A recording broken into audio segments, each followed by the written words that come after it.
Imagine aprender tudo sobre o TDAH do seu filho com pessoas que têm o transtorno e realmente sabem como lidar. Esse método é passo a passo, mas também exige comprometimento dos pais. E ele já ajudou mais de 3.000 famílias e pode te ajudar também. Se você tem um filho com TDAH, criança ou adolescente, conheça o programa Meu TDAH no primeiro link da descrição. É criança e adolescente, né? Então a gente tem que usar intervenções comportamentais mesmo, de treino, né? Então, assim, e nomeando. Então, a criança tá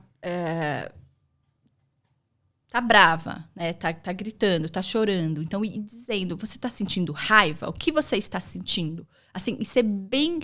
A gente precisa ser bem objetivo, tá, gente? Pais, namorados, mães. Olha no olho, faz toque leve, né? Não é pra machucar ninguém, mas assim, tenha... percepção de que, de fato, a pessoa tá te olhando, que ele tá com a atenção voltada para você, para que você faça essa intervenção, pra você não falar 10 vezes, né? Porque às vezes fala, mas eu falo 10 vezes. Tá, mas você falou 10 vezes gritando lá da cozinha?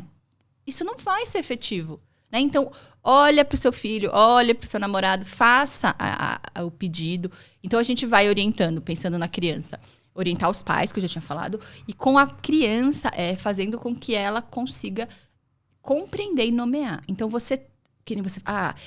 tá com 7 anos, não sabe muito bem. Você está inquieto? A gente, adulto, a gente que tem que dar a palavra para ela. O que é ser inquieto? É isso, não consegue ficar parado, tá desconfortável. Então, a gente vai dando esses nomes para ela poder depois dizer pra clareza, gente. Vamos dizer assim. Olha, né? Porque senão a gente faz assim, para quieto, tira o pé, senta direito. Né? E tá bom, o comportamento ela vai mudar por 2 minutos ali. Né? E ela não vai conseguir se manter. Então, é dizer, olha, eu tô percebendo que tá um tempo você não consegue ficar quieto. O que tá acontecendo? Tá sentindo que tá mais inquieto? Tá sentindo que tá mais... Porque é isso, né? Vai ter momentos que a criança vai ter maior dificuldade de se controlar. E aí você vai dizer, então não tá adequado ficar ali na televisão, por exemplo. Então precisa sair, precisa caminhar, precisa fazer uma atividade motora. Por isso que é tão importante a atividade física, né? É fundamental para a criança, para o adolescente, para o adulto. Para o adulto a gente vai dizer para aqueles que podem, né, que já estão, fazer aquela atividade de moderada a intensa. Então, a gente já tem esses dados importantes. Né? Então, isso vai trazer. Por quê? Porque eu tenho uma agitação importante. E aí, eu consigo utilizar isso de uma maneira mais adequada. E depois eu consigo ficar ali estudando 1 hora. Né? Então, é poder assim, tentar ajudar a nomear, essa criança a nomear o que ela está sentindo, para ela começar a entender. Uma coisa que eu gostava muito nessa idade, assim, dos 7 anos de idade, eu lembro que eu adorava andar de bicicleta. E eu só podia andar de bicicleta depois que eu terminasse as tarefas. Isso para mim era um ótimo motivador. Não era o único. Tanto é que acho que 2 ou 3 vezes por semana eu lembro que ia uma tia ali do colégio que minha mãe contratava. Eu estudava num colégio grande aqui de Brasília. E eu tinha foi a primeira aula de reforço. Era alguém que me orientava a fazer a tarefa ali. Porque se dependesse só de mim, não rolava. De jeito nenhum. Mas eu lembro muito disso. Eu lembro que tinha esse negócio. Só pode andar de bicicleta se fizer a tarefa. Aí eu fazia. Então eu acho que é ouvir.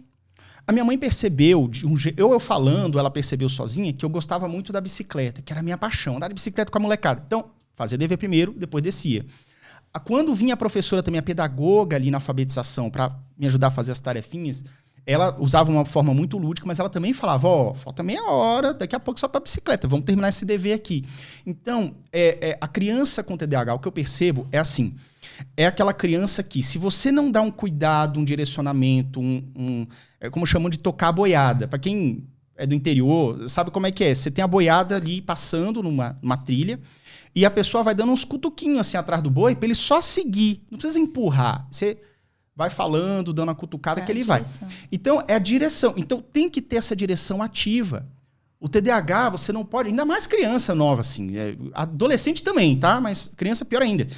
Você não pode contar com a autonomia dela. Não, mas o filho do vizinho, que é da mesma idade do meu filho, faz sozinho o dever de casa. Cara, é um neurotípico.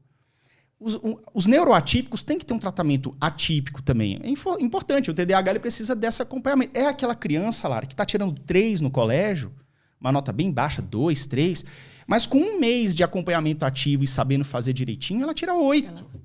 Então ela sobe muito mais, né? Isso que eu percebo. A gente tem estudos já demonstrando, aí pensando bem na área da educação, que estratégias utilizadas para crianças com TDAH em salas de aula beneficiam todas as crianças. Então, a gente já tem esses dados. Ou seja, não foi só a criança que melhorou, a sala melhorou. Porque é um tratamento, é aquela coisa. O tratamento para criança com TDAH, ela serve para qualquer pessoa. Mas ela dá um efeito ainda mais positivo na pessoa com TDAH. O lúdico, o diferente, a alternância do método de aula. Uma semana você tem um negócio mais teórico, depois você tem uma semana mais prática. As instruções curtas, ser mais objetivo. Isso, né? Vamos dar dica para as professoras, então, que você já tem feito essa intervenção, a gente está entrando nisso. Lara, se as professoras que estão vendo você aí na câmera, o que você gostaria de falar com uma orientação geral para as pessoas com TDAH? Então, assim, localização em sala de aula. Então, se a criança puder ficar ali mais próxima, porque o que acontece? Se a criança... A questão da desatenção, vou ter que abrir um parênteses, tá, Yuri? Pode. A questão da desatenção, ela é uma desregulação emocional, de atenção. Ou seja, eu não falta atenção, eu não consigo focar atenção específica em alguma coisa. Por quê? Porque eu tenho muito estímulo e aí eu vou recebendo esses outros estímulos. Então, e aí eu tenho uma dificuldade em lidar o que eu deveria focar naquele momento. Então, a criança, se ela está lá no fundo da sala, ela está tendo uma visão muito ampla de tudo aquilo. E aí são muito mais estímulos distratores. Então, se eu coloco essa criança mais próxima à parede, mais próxima ali à frente à sala do professor, eu vou diminuir esse estímulo. Lara, não é possível a gente extinguir, mas a gente consegue diminuir essa estimulação. Isso já vai fazer diferença. As instruções curtas, elas são muito importantes. Então, tanto as instruções verbais quanto as instruções nas atividades. Então, se as professoras puderem, façam instruções diretas, objetivas, façam essas tarefas segregadas. Então, assim, não precisa ser uma coisa direta. Então, divide. Eu faço, por exemplo, né? Eu vou fazer perguntas, né? Tem que responder as perguntas. Faz 2, 3 perguntas, muda para outra atividade. Então, a gente consegue fazer atividades mais curtas, que não ficam em um período tão longo, e a gente vai diversificando. Essas instruções, elas vão servir para os outros alunos também. A alternância, né? O que eu percebo também na questão do foco atencional é justamente essa estratégia. A pessoa com TDAH, falando de crianças agora, a gente tem um paviozinho meio curto até para manter-se focado. É como eu falo, a criança com TDAH e a neurotípica, no começo da aula, ela abre o caderno junto com as outras. Mas ela é a primeira a dispersar, a primeira a viajar na aula. Geralmente isso acontece. O fator novidade, ele é um fator que é bastante útil, importante, que agrega no mecanismo, né? Então, quando você traz a novidade para o sistema... isso ajuda para que você tenha um ganho ali, mesmo que temporário. Isso. E quando você traz uma alternância, você está sempre trazendo a novidade. Não é você isso? surpreende, né? Porque se eu sei toda vez, eu já sei como é que vai ser esse script. Pensa, gente, eu já sei toda vez como é que vai ser a atividade adulto, né? Sem TDAH, esquece. Eu já sei toda minha semana como vai ser, todo o meu mês. Assim, a gente se mantém tão motivado assim? Do ser humano. Olha, a gente está na época da tecnologia. Cada vez mais rapidinho ali eu passo o dedo e eu tenho novidade. Então, a gente precisa ir adequando, né? Óbvio, a gente sabe das dificuldades e limitações dos professores também, né? Assim, são algumas estratégias que, se forem possíveis em alguns momentos, já vai ajudar bastante e vai ajudar a sala como um todo. Na medida do possível, né?